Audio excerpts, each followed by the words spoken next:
All right, hello everybody, and welcome to another edition of Facebook and YouTube Live. My name is Brandon Oliver, and I'm the Director of Marketing and Communications for East Central ISD.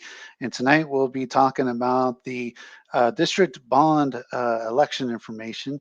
And of course, there's no better person to present that than our Superintendent of Schools, Mr. Roland Toscano. Mr. Toscano, how are you doing tonight? Doing fantastic, Brandon. Good to see you. Good to see you. All right, so we're talking bond. Yeah, absolutely. Well, I think it'd be helpful for those with us tonight to maybe show them where they could find all of this information. All right, yeah, if you go to our website, ecisd.net, up here in the very top with these rotating banners, you'll see the bond package information. You just click on the Learn More. It will open up into all this information right here, including the facts, and then, of course, the schedule of information sessions. People can look that up as well. But you can also see the superintendent's presentation, which is what you'll be doing tonight. Absolutely. All right. So, folks, a lot of information here to be about 25 or 30 minutes that I'll kind of go through the information associated with this bond program. And then we'll spend some time after answering any questions that you might have. So in 2016, the community supported a bond program. Actually, if you can just stay on the, yeah. And that bond, at that time, the board was responding to a demographic study that said that there would be some pretty significant residential development in the north sector of the district. That bond passed. Tradition was constructed. Our Performing Arts Center, several of our elementary campuses that were aged across the district were renovated. And since that time, in 2018, the board commissioned another demographic study because we'd begun to see what we're all seeing in this community, and that's more residential development. And so in September of last year, the board asked me to do a little research and find out if there was a demographer. Demographers study residential development and project how that's going to affect enrollment in our schools. And they asked me to see if there was a demographer that specialized in fast growth communities because it appeared that was what we were experiencing. And so, next slide, Brandon. In November, after about a 3-month study by PAZA, who's out of College Station, and this particular demographer does specialize in fast growth communities. In fact, for many years, they've done demographic studies for Northside ISD. More recently, they've done studies for Cibolo ISD and Bernie ISD, all of which are areas of the San Antonio or Greater San Antonio community that have experienced really rapid residential development, which is what we are experiencing now.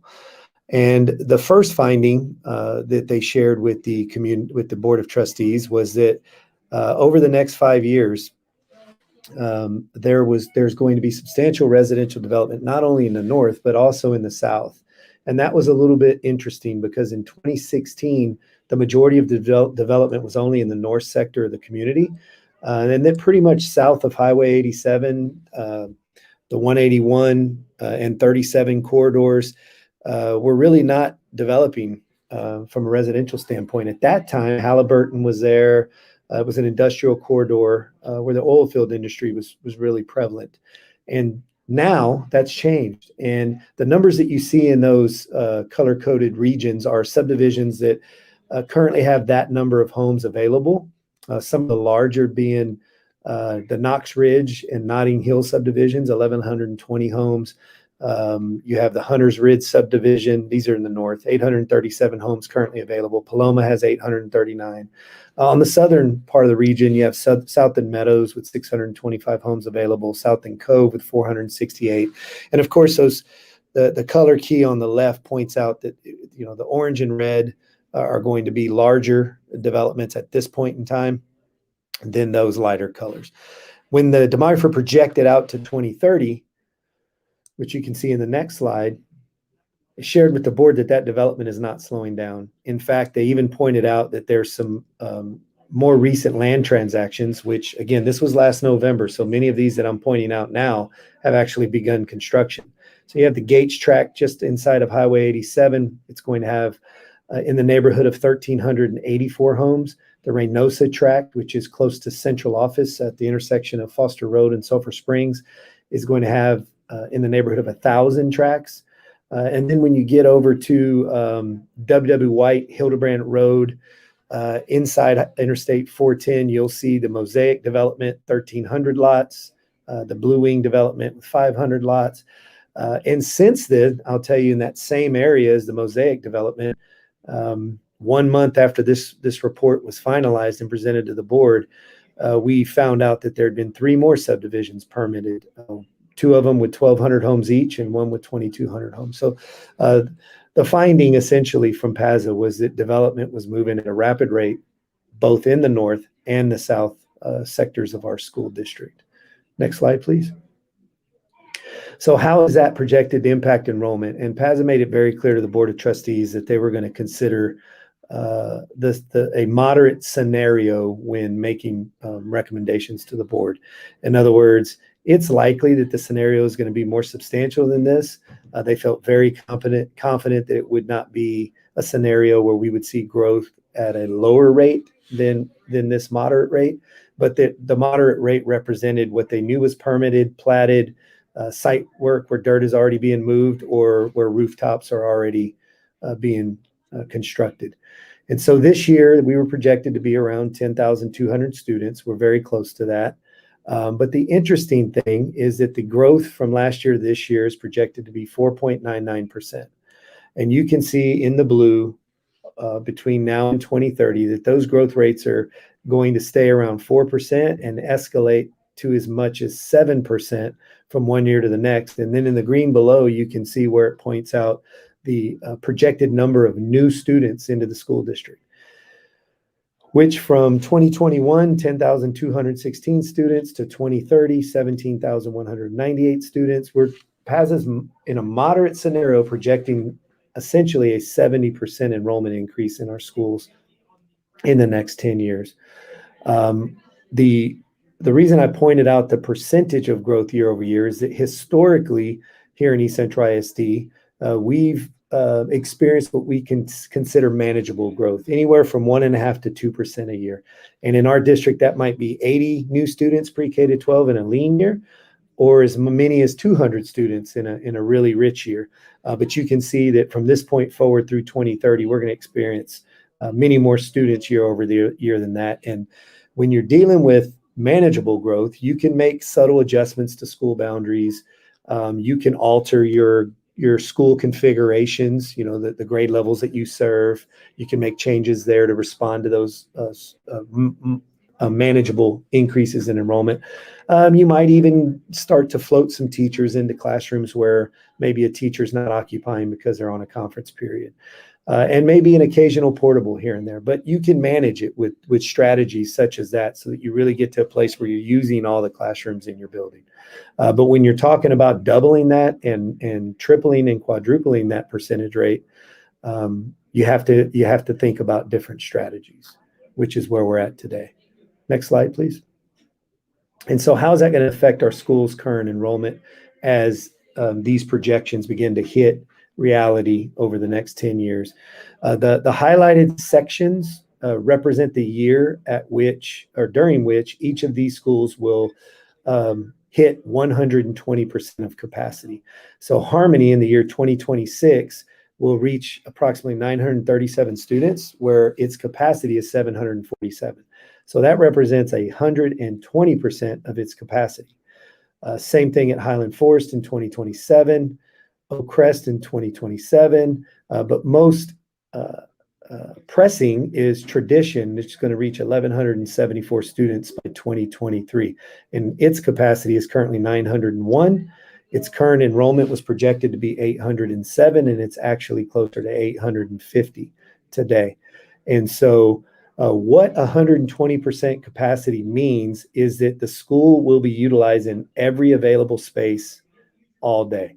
So when students are not eating in the cafeteria, we'll be providing instruction in that space. When students aren't utilizing the library for specials rotations, we'll be utilizing the library for classroom instruction. When our gymnasiums are not being used for athletics and or physical education, then we'll be using those spaces for instruction. And when teachers are on their conference period, we'll have to displace them and use those periods of time to float teachers and students into those spaces. It's not an operationally efficient way to utilize your space, and it's difficult, very difficult, presents some challenges for students and staff when your building is occupied at 120%. So moving on to junior highs. But based on where the development is going to be in the next 10 years, the demographer projects that Legacy is going to be healthy and that it will reach its actual capacity around the year 2030. But Heritage is a different story. Heritage's capacity is 1335. Its current enrollment is actually exceeded the projection of 1257. We're getting closer to 1,300 students this year. And it's projected to reach at 120% capacity in the year 2024. As far as the high school is concerned, we actually surveyed the community's perceptions about what the facility needs were prior to engage in a facility study committee. And what the committee felt, their perception was, is that actually our greatest need was at the high school, that our high school was bursting at the seams and it's extremely large and that we need a new high school. When in fact, if you look at the numbers, the capacity is 3,666, and that's because the high school has acquired the John Glenn Annex, as well as South Campus, which was formerly Oak Crest once upon a time, actually formerly the high school, the original high school once upon a time. All of those facilities are high school classroom facilities. And so we will not be projected to reach 120% capacity until the year 2030. So as far as the high school goes, it's very large, lots of students, but there is space to grow at the high school. So PAS's ultimate conclusion and recommendation to the Board of Trustees in November was that we're going to need an elementary school to relieve the pressure, enrollment pressure at Tradition by 2023. By 2024, we'll need to relieve the enrollment pressure at Heritage with a third junior high in the north. And that by 2026, we'll need to relieve the pressure at Harmony, Highland Forest, and Oak Crest in the south by 2026. And then in 2028, it looks like a third elementary will be necessary in the north. For the purposes of this bond program, the Board of Trustees decided that they would not address that third north elementary with this particular bond program. And so at that point, the board did assemble that facility study committee in March, and that committee worked through July to study deeper the demographic findings, the reports, the data. They toured the district. They went to every single facility, elementary campuses, secondary campuses, and every support facility in the district to assess conditions, interview staff, to essentially lay eyes on the conditions. They came back and shared their findings with one another and went through several exercises to prioritize the things that they felt the district needed. They took those findings to the Board of Trustees. The Board of Trustees did some work with one another, had some questions for the committee, and the committee did some additional work in July. And then in July, at the end of July, on the 20th, the committee made some formal recommendations to the board, and the board approved or adopted those recommendations, which are all included in this bond program that I'm presenting to you this evening. So the first three recommendations by the committee were to construct an elementary school in the north, another elementary school in the south, and a middle school in the north. That makes up the majority of the bond program. The map at the bottom shows the projected locations of those campuses. The elementary school in the north will be just inside Loop 1604 in the Shoeworth Road 1346 area. The middle school in the north will be on the Tradition Elementary site. They have an additional 34 acres or so there. And then the elementary school in the south will be at the intersection of Highway 181 and 1604 in that area of the district. The committee also identified that in 2016, all of the elementary schools were renovated with the exception of Highland Forest and Oak Crest. In interviewing staff, students, and parents and observing the conditions of the facilities, everybody agreed that those amenities that were included in the renovations of the other elementaries were very successful. Those included adding early learning centers at each of our elementary schools. So we'll, in this proposal, be adding 12 early learning classrooms. These have the bathrooms in the classroom for the littles. They're 10 inches tall, and it prevents students from frequent teachers stopping instruction and taking students to the bathroom multiple times throughout the day, as well as decreases the challenges of student supervision because they can stay self-contained in the classroom. In addition to that, those spaces are larger and they're just age appropriate for that age level of student. We've had a lot of success with our early learning centers. There's also collaborative learning spaces where clusters of classrooms, and you can see that at the bottom left, clusters of classrooms have a common learning space where they can share students, they can rotate students, they can regroup students and still supervise them and work with students in very flexible ways. Again, a feature in all of our elementary schools, but not in Highland Forest and Oak Crest. And then taking all of our LVT floors, their age that require a lot of maintenance with stripping and waxing and buffing, removing those and just polishing that concrete that's underneath. We've done that at all of our facilities that we've renovated and any new construction, and very low maintenance, very durable. And so there's an opportunity to do that, as well as the ceiling mounted projectors in every classroom that we have in all of our other campuses. And then LED light conversions are a long-term project that we've been working on. This is an opportunity to also convert our lights in Highland Forest and in the parking lots to LED for energy efficiency. And then lastly, there are several campuses across the district that have historically had challenges with traffic, particularly in the afternoons. Many of you may have familiarity with Sinclair Elementary, and that was a major problem at Sinclair in 2016. And we were able to construct a parent pickup driveway that went around the back of the campus, and it allowed us to remove vehicles off of Sinclair Road and queue parent pickup vehicles around the drive behind the campus and really alleviate the traffic in the front of the school and in the neighborhood. Highland Forest is very similar. In fact, there's about 80 vehicles at stage from the entry drive and out onto Southeast Military Drive. And for about 20 or 25 minutes, it's a pretty hectic traffic scenario. This is an opportunity to put that queuing drive behind Highland Forest and create a more optimal circumstance and a safer situation for everybody. So similarly, over at Oak Crest, you'll see the request for the recommendation for the Early Learning Center. One thing I didn't mention about Highland Forest, that Early Learning Center for both of these campuses is going to net 8 additional classrooms, which is about 160 students. So we'll be able to actually expand enrollment at Oak Crest and Highland Forest as a result of these additions and renovations. So the Early Learning Center, the collaborative learning spaces, the driveway there is a little bit different design.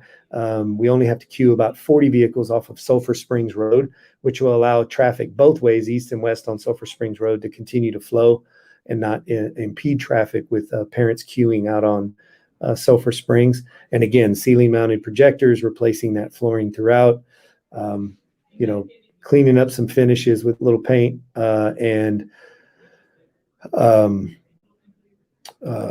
think I mentioned the ceiling mounted projectors already, but very similar upgrades at Oak Crest and Highland Forest. And those would then make sure that every child, no matter which elementary school they go to in the district, is going to have the same opportunities, very similar learning environments and facilities.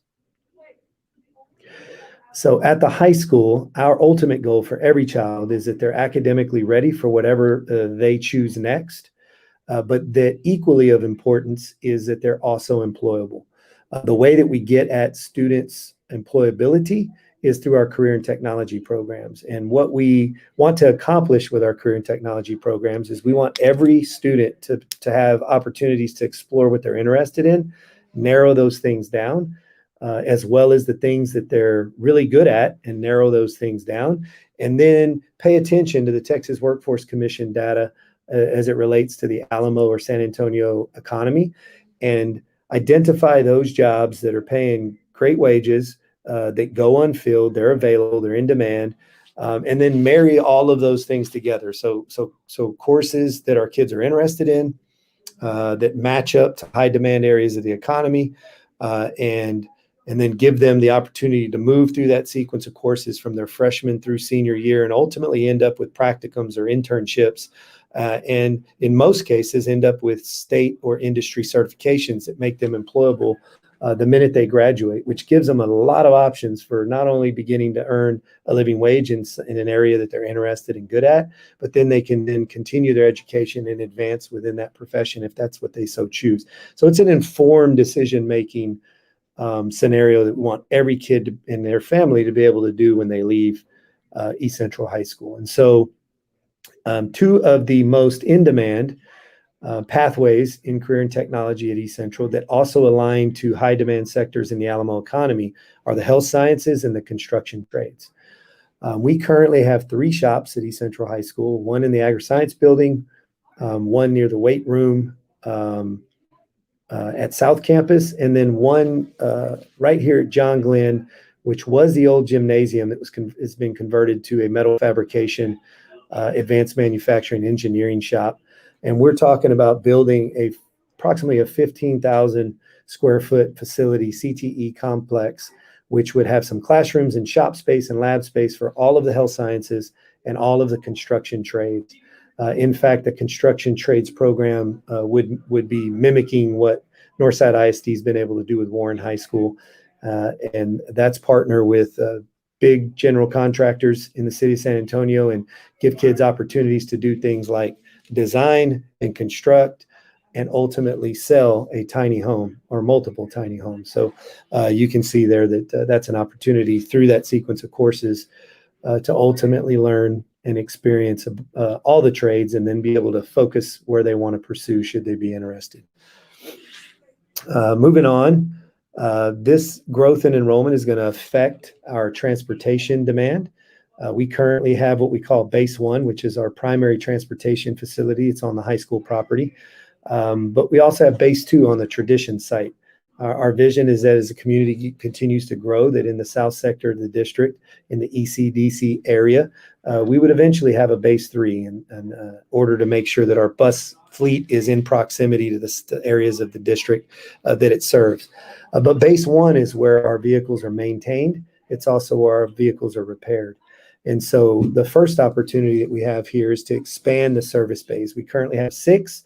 The last 4 we would be able to widen based on the layout of the site, and we'd be able to have 4 more in that blue region, 4 more bays, so that last 4 bays would actually be 8 bays that you could put 8 buses in and enclose them in there. And those would be for buses that are getting more substantial repairs, waiting on parts. And you'd still have the other 2 bays as well as the yellow area, the extension of the canopy there that would allow us to just service routine maintenance from a routine maintenance standpoint, our bus fleet outside as well as inside those 3 bays, 2 remaining bays. Heritage and Legacy are in need of some less substantial renovations. Heritage is about 25 years old. And probably the most substantial finding was that all of the student restrooms need to be renovated. There's a couple of visitor restrooms that also need to be renovated near the front of the campus. Additionally, it also has the LVT flooring that is timed to be replaced, and we would just remove that, polish the concrete like all of the other campuses that we've been able to address throughout the district. LED lighting, HVAC controls, and then the yellow regions that are indicated on the site map there are actually outdoor learning classrooms that were designed as part of Heritage when it was originally constructed. Those outdoor learning spaces, though, were not as accessible as intended, and so they've not been really functional as outdoor classrooms. Minor renovations there, and we'll be able to make those usable on a daily basis as outdoor classrooms. The light blue areas on the west represent awnings for students as they wait for their buses that mirror the awnings on the east, where students currently have protection from the weather when they're being picked up by their parents. On the north side of the district, at our campus at the main entrance, you'll also see an opportunity there for us to add a canopy. There's limited numbers of students that are picked up and dropped off there, but our life skills students are picked up and dropped off there, and it's an issue with inclement weather. At Legacy, it's about a 15-year-old campus. It's in really great shape. So we'd be talking about some finishes there, some LED lighting conversions. The yellow region on the east 410 side is actually also a outdoor learning space that was designed when Legacy was built that also hasn't been as functional as intended. So some minor design changes there, and we can use that as an outdoor learning space. On the north, near the parent drop-off cul-de-sac there, we'll add a second covered outdoor classroom space so that it has two, similar to Heritage.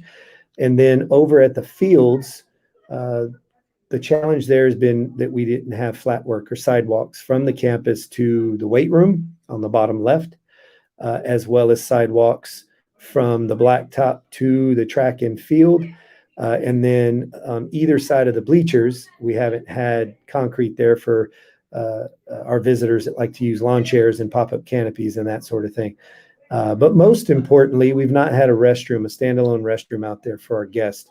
And so right adjacent to the blacktop, right there in the green box, you'll see a freestanding restroom for any of our visitors who are supporting our students in tennis, track and field, soccer, football, etc. And then lastly, a district warehouse. There's an opportunity here for us to solve 4 problems with one solution. So the first problem is that we currently lease a warehouse and have been leasing a warehouse since 1994 on W. White Road. And the price has tripled since 1994. We lease that warehouse. It's about 14,000 square feet for about $60,000 a year.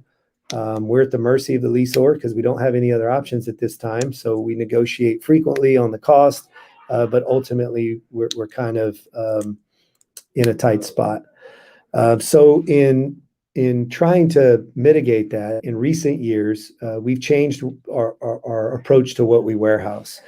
Historically, we would bulk purchase copy paper, teacher supplies, and we would warehouse those, and then we would take orders and distribute those to campuses and to teachers from the warehouse. In this new world of e-commerce, we can order those supplies and drop ship them directly to campuses, and they can be delivered to teacher workrooms or straight to teachers by the vendor.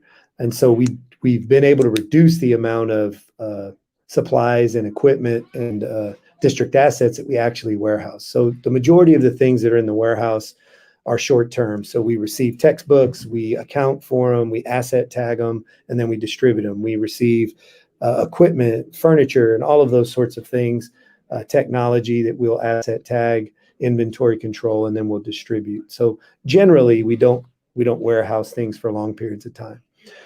So that 14,000 square feet is no longer necessary. But in addition to that, our child nutrition program, a couple more things there on that last slide, Brandon. Our child nutrition program is currently housed at the ECDC facility, which is south of Highway 181. And at that facility, we have converted the cafeteria to a space where we'll store dry goods commodities. And those dry good commodities are utilized then to serve all of the campuses from that location to include all the way north to Tradition and any future schools in the north. This is an opportunity for us to create a second location where we can use space in this warehouse for dry goods commodities. The third and fourth challenges there are that currently right up against 1628 there, kind of overshadowed by the potential zone for a new warehouse, is ECPD. And ECPD in 1951 was the boardroom in the original central office. It's a pier and beam structure that we've, molded and adapted to serve as our police headquarters. Our model is that our police officers base out of the campuses that they serve. So we're not talking about a large space, but we do have our chief of police, our sergeant, We have a interview room for our due process hearings for alternative education placements. We have a dispatcher, we have an armory, and we have an evidence room, all of which have to meet a certain level of standards to be appropriate. And while they function for us, they don't quite rise to that level. So for example, our dispatcher has to be in a confidential space where her interactions are not audible. Well, those walls are not as well insulated as maybe walls would have been today if constructed. The location of our dispatchers in the center of that facility, and guests need to walk past her office to go to the due process hearing room. So we manage that by having an officer stand at the doorway as visitors walk by, and just mitigate the sound the best that we can. But that would be one example of not quite, it functions, but not quite rising to the level of the required specifications.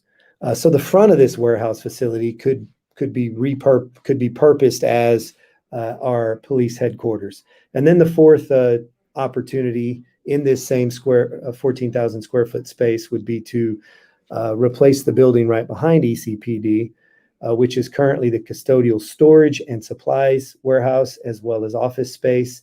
And what that actually is it's two concrete block buildings that were tilt wall fabricated in 1971 by H.B. Zachary, who constructed the Hyatt Palacio del Rio downtown.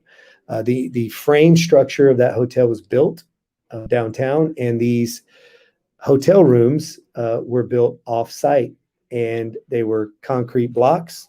They were furnished, and then they were craned into the Hyatt Palacio del Rio, where then the utilities were plugged in, hooked up, and it was occupied. And so the district was able to purchase a couple of those back in 1971, put those side by side and build a metal structure around it. And we've been using it for that purpose ever since. And so our custodial supplies, equipment, and office space could also be included in this warehouse. So again, same square footage, no longer leasing. And instead of just warehouse space, we can have warehouse, custodial storage, supplies, warehousing, as well as child nutrition, dry goods commodities, and our East Central PD headquarters on property the district already owns between the maintenance facility and the John Glenn Annex. This is a pretty busy slide that does a couple of things. The first of which is on the left. It details all of the projects that I've described tonight, the projected cost of each of those projects, and then the total cost of all of them at $172,450,000. It also indicates that these projects will be done over a 3.5 year period, concluding in 2025. And this is a first attempt to kind of project map how we would go about delivering the projects as we need them, while at the same time not accessing the total amount of the bond funds until we need them. So for example, in 2022, we would be able to cluster a certain set of projects together, get those projects done when we need them, and also only access a portion of the bond proceeds. In this case, it's indicating a third, $57,485,000. Because once the board accesses bond proceeds, then the respective tax amount is passed on to the taxpayer. And so this would mean an incremental tax increase over the course of 3.5 years, and the total bond impact would not be felt by the taxpayer until 2025. So in terms of the bond impact, in blue near the bottom, the tax impact for a bond of $172,450,000 will not exceed 10.75 cents. That is a guaranteed maximum, and it requires the board to take in conservative assumptions. A couple of examples of that are that we're not going to assume that we're going to have new residential development in the community or an increased tax base. We're not going to assume that we're going to be paying down debt that currently exists over the next 3.5 years, which we will. And we're not going to assume the same rate of property value increases. So we're going to assume 7% growth, where currently we're averaging about 10%, and we're only going to over the last 5 years. We're only going to assume that for 23 and 24, and then only 1% growth every year thereafter. And we know that that's conservative because of the demographic findings and our last 5 years of data. And therefore, we are going to be able to deliver all of this program with no more than a maximum of 10 3/4 cents increase. Of course, as is always the case, any homeowners in the community that are 65 and over will not be impacted by this if it were to pass. Next slide kind of illustrates just the distinction between your appraised value and taxable value. We are all taxed based on our property's taxable value. And for many of us, our home is our primary residence. And so those of us in that circumstance, which is the majority of us, qualify for a homestead exemption. So our taxable value is actually our appraised value less the homestead exemption. So a home that's $250,000, if it's your primary residence and you take the homestead exemption of $25,000, would be taxed at $225,000. By 2025, if we were to reach the maximum of 10 3/4 cents, this homeowner would experience a $241.88 increase for the year, or $20.16 increase a month by 2025 to pay back this bond program. The next slide gives the community some context about our tax rate in East Central ISD. And these are all of the school districts in Bexar County, and they're ranked in order of lowest tax rate to highest tax rate. And as you can see, 2 months ago, the Board of Trustees adopted a reduced total tax rate from last year of 108. And as you track down that column, you'll see that every other school district in Bexar County is higher, and in many cases, substantially higher. And if you were to add the 10 3/4 cents to $1.08, that would be essentially $1.19, which would put us at third lowest in assuming none of these districts' tax rates increase between now and 2025. The next slide kind of shows our historical tax rates. And what I want to point out here is that 2015, 2016, the shorter column represents the interest and sinking tax rate. That's the portion of your total tax that is used to pay back bond debt. In 2015-16, it was 22.5 cents. That is when the community supported the $86 million bond. At that time, we felt that the maximum tax increase would be 16.5 cents. And so we used the same conservative assumptions to predict that we would not exceed 16.5 cents that we're using now. After the bond passed, we saw a 2-cent increase to 24.5 in 16-17. And then in 2017-18, it increased again 5 cents to 29.5 cents. And then you'll see every year thereafter, it's begun to decrease to where it is now, which is 21 cents, which is lower than the INS tax rate in 2015-16. So from the time the bond passed in 2015-16 to where it reached its maximum tax impact in 17-18, it was actually 7 cents and did not reach the 16.5 cents that we projected would be the maximum impact. So I show you that to give you context of what we could expect to experience with the maximum impact in this case of 10 3/4 cents.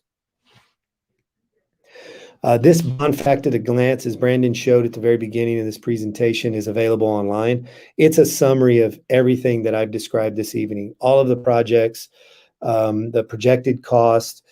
Top right is the problems that the community committee was asking the board to solve.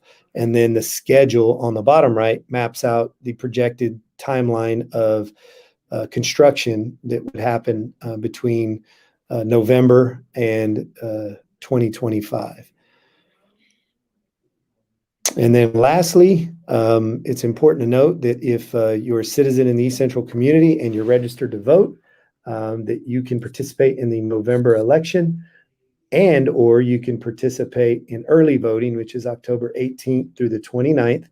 If you're a citizen in the district and you have not registered to vote, you have until this Monday to be eligible to participate in this election.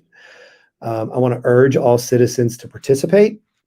to study the information here, to ask any additional questions, and make your informed decision one way or the other.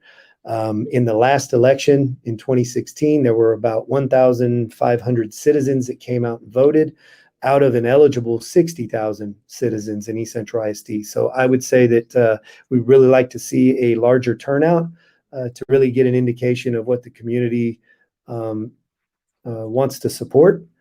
And so this is the bond ballot, and there's not much on the ballot in November. This and 3 congressional items, I believe. The bond ballot is going to be very specific, very transparent, and very clear. It's going to give you the amount of $172,450, and then it's going to specify every single project that we've talked about tonight by name. And then lastly, it's going to clarify that this is a property tax increase. It's in English and Spanish, and the voter will have the opportunity to check whether they are for or against. All right, so this was a lot of information, but obviously preparing for the tremendous growth that we're going to be seeing. So we will take some questions at this time, and we do have a couple that came up earlier. Okay. Let me see if I can bring that up. Actually, 2 from Bridget. And she asked, are any of the early learning centers geared towards special education? Yes. So our early learning centers do have a PPCD program, and we currently have that at 4 of our campuses. And those are students that are served through Child Find that are in our early learning grades. And that particular program then pairs them with their age-appropriate peers. The model is special education and regular education children working together in a very specific and designed learning program. And then she had a second question. How many teacher positions will the new schools open up? That's a great question. So it depends on the actual enrollment when we start. But at full build out, there'll be the same number of staff at the elementaries that we'll construct that will be at Tradition Elementary School when it's full.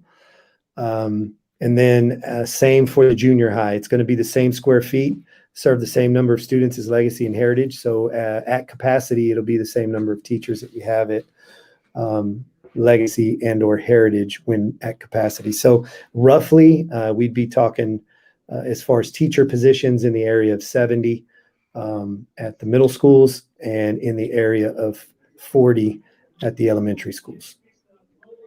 Okay. All right. We'll give it another minute just for any possible questions that might come in. But again, I do want to remind everybody watching that this presentation and everything about the bond can be found at ecisd.net. Up here is a big old rotating banner. You'll just click on Learn More, and there's all sorts of resources, including the facts at a glance, the superintendent's presentation, and a schedule of information sessions that the superintendent is doing. Bridget thanks you for your responses. She just commented thank you. So thank you for watching, Bridget. We appreciate it. Yeah, absolutely. So I guess we will bring this to a close. Superintendent Toscano, any final words for us as we sign off? No, I just appreciate folks joining this evening. And if you want to be able to engage in person, any of the dates that Brandon pointed out there, be there in person to have interaction with the community about this bond program. And again, if you're registered to vote, please participate in the election. And if you're not, you got until Monday to register to be eligible to vote in this election. And encourage you to also tell your family, friends, and neighbors that there's a bond program on the ballot, and that if they want information about it, to please either visit our website where this particular conversation will be published and archived and available, as well as show up in person at any of the upcoming events. All right, so we will bring that to a close tonight. If you want to go back and watch this video at any time here on Facebook and YouTube, you can. It's always available, and we will call it a night. All right, All good right. night. See you, Brandon. Thank you. All right, good night.